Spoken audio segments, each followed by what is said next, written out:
கர்த்தர் நல்லவர், அவர் கிருபை என்றும் உள்ளது. ஆண்டவராகிய இயேசு கிறிஸ்துவின் நாமத்தினாலே உங்கள் ஒவ்வொருவருக்கும் அன்பின் வாழ்த்துக்கள். இந்த நாள் உங்களுக்கு ஆசீர்வாதமான நாளாக இருப்பதாக. ஜூலை 11ஆம் தேதிக்கான இன்றைய மன்னா சங்கீதம் 50:15. ஆபத்து காலத்தில் என்னை நோக்கி கூப்பிடு, நான் உன்னை விடுவிப்பேன், நீ என்னை மகிமைப்படுத்துவாய். ஆபத்து காலத்தில் என்னை நோக்கி கூப்பிடு என்று ஆண்டவர் சொல்லுகின்றார். அப்போ என்ன அர்த்தம்? நம்ம ஒரு பிரச்சனை, ஒரு போராட்டம், ஒரு ஆபத்து என்று சொன்னால் தேவனை நோக்கி பார்த்து நம்ம ஜெபம் பண்ண வேண்டுமாமே. என்னை நோக்கி கூப்பிடு, அப்பொழுது நீ அறியாததும் உனக்கு எட்டாததுமான காரியங்களை அறிவிப்பேன் என்று எழுதியிருக்கிறது போல நம்ம ஆண்டவரை நோக்கி நம்ம கூப்பிட பழக வேண்டும், ஜெபிக்க பழக வேண்டும். ஒரு பிரச்சனை நேரத்தில் அப்படியே மனமடிவாகி சோர்ந்து போய் விடக்கூடாது. ஒரு ஆபத்து வந்துச்சுன்னா அதை கண்டு பயந்து போய் அப்படியே நம்ம ஜெபிக்காமல் இருக்கக்கூடாது.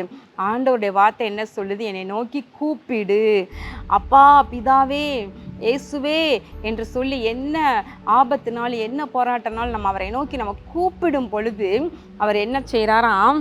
நான் உன்னை விடுவிப்பேன். அந்த ஆபத்தில் இருந்து கர்த்தர் நம்மை விடுவிக்கிறவர். அவர் நம்மை விடுவிக்கிற தேவனாய் இருக்கின்றார். நீ என்னை மகிமைப்படுத்துவாய் என்று அருமையான வசனம். ஆனால் இந்த வசனத்திற்கு முந்தின வசனத்தை சேர்த்து வாசித்து பார்ப்போமே. 14வது வசனம், நீ தேவனுக்கு ஸ்தோத்திர பலியிட்டு உன்னதமானவருக்கு உன் பொருத்தனைகளை செலுத்தி ஆபத்து காலத்தில் என்னை நோக்கி கூப்பிடு, நான் உன்னை விடுவிப்பேன், நீ என்னை மகிமைப்படுத்துவாய். இது ரெண்டும் சேர்ந்தாதான் அதனுடைய அர்த்தமே சரியான அர்த்தம் வரும். சில வசனங்கள் தனியாக வாசித்தாலே போதும். சில வசனங்கள் நம்ம முன்னும் பின்னும் சேர்த்து வாசித்து தியானித்து பார்க்கணும். வெறும் ஒரு வார்த்தையை, ஒரு பகுதியை மாத்திரம் நம்ம பிடித்து கொள்ளக்கூடாது. இப்படி வாசித்து பார்த்தால்தான் அந்த பூரணமான அர்த்தத்தை நம்ம புரிந்து கொள்ள முடியும். வசனம் என்ன சொல்லுகிறது என்றால், நீ ஸ்தோத்திர பலியிட்டு உன்னதமானவருக்கு உன் பொருத்தனைகளை செலுத்தி. அப்படின்னா என்ன? ஸ்தோத்திர பலிகளை, ஆண்டவருக்கு ஸ்தோத்திரங்களை நம்ம தினந்தோறும் ஏறெடுத்து கொண்டே இருக்க வேண்டும். தினமும் துதித்து கொண்டே, தினமும் ஸ்தோத்திரம் பண்ணிக்கிட்டே இருக்கும்போது அதே நேரத்தில் நம்ம பொருத்தனைகள்லாம் பண்ணியிருந்தால் அதை சரியாக நிறைவேற்றி இருக்க வேண்டும். எதுலேயும் நம்ம சிக்கி இராதபடிக்கு, எதுலேயும் நம்ம மறந்து போய் அசட்டையாக விடாதபடிக்கு எல்லாவற்றிலும் சரியாக இருக்க வேண்டும். அப்போ ஒரு ஆபத்து என்று வந்தால் அப்போ நம்ம அப்பா பிதாவே என்று ஒரு சின்ன ஜெபம் பண்ணால் போதும், கர்த்தர் உடனே நம்மை விடுவிக்கின்றார். தானியேலுடைய காரியத்தை பார்க்கின்றோம். அவர் எப்படி ஆண்டவரை இடைவிடாமல் ஆராதித்து கொண்டிருந்தார் என்று பார்க்கிறோம். இடைவிடாமல் ஆராதித்து கொண்டிருந்தார். ஒரு நாள் ஒரு ஆபத்து வந்தது. அவரை தூக்கி சிங்க கெபியில போட்டாங்க. ஆனால் அவரை சிங்கங்கள் சேதப்படுத்தாத படிக்கு கர்த்தர் தம்முடைய தூதனை அனுப்பி கட்டி போட்டார் என்று பார்க்கின்றோம்.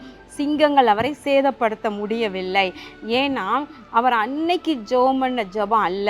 ஆபத்து காலத்தில் கூப்பிட்ட உடனே ஆண்டவர் கிரியை செய்றார்னா, அப்போது அன்னைக்கு பண்ணுற ஜெபம் மாத்திரம் அல்ல, வாழ்க்கையில் என்றைக்குமே கர்த்தரோடு உலாவுகிற ஒரு அனுபவம், அவரை ஆராதிக்கிற ஒரு அனுபவம், ஸ்தோத்திர பலிகளை செலுத்தி அவரை மகிமைப்படுத்துகிற அனுபவம், பொருத்தனைகளை முதற்கொண்டு சரியாய் நிறைவேற்றுகிற ஒரு அனுபவம் இருந்து அப்புறம் நீங்கள் ஒரு ஆபத்து என்று வரும் பொழுது கூப்பிட்டு பாருங்கள். உடனே கர்த்தர் உங்களை விடுவிப்பார். நீங்கள் அவரை மகிமைப்படுத்துவீர்கள். ஜெபம் பண்ணுவோமா? எங்கள் அன்பின் பரலோக பிதாவே, இதோ இந்த நாளிலே நாங்கள் தியானித்த வசனத்தின்படி உடைய பிள்ளைகள் எந்த இக்கட்டு நேரங்களிலும் ஆண்டவரை உம்மை நோக்கி கூப்பிடும் பொழுது நீர் அவர்களை விடுவித்து ஆண்டவரே அவர்கள் உம்மை மகிமைப்படுத்தும்படி செய்வீராக.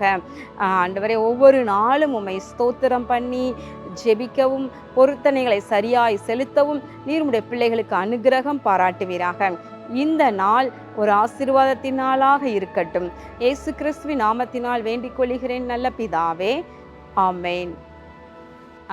நாம் 4ஆம் தேதியிலிருந்து 10ஆம் தேதி வரைக்கும், அதாவது நேற்று வரைக்கும் நாம் நடத்தின எரிகோவிலும் 7 நாட்கள் கூட்டங்கள் மிகுந்த ஆசீர்வாதமாக இருந்தது என்று அநேகர் சொல்லிக்கொண்டே இருக்கிறீங்க. ஏறக்குறைய எல்லாரையும் கர்த்தர் ஆவி ஆத்துமா சரீரத்தில் ஒரு பெரிய விசாலத்தை, விடுதலையை கொடுத்திருக்கிறார். உங்கள் சாட்சிகளை எங்களுக்கு தெரியப்படுத்த மறவாதிருங்கள். கர்த்தர் தொடர்ந்து உங்களை ஆசீர்வதிப்பாராக. ஆமென்.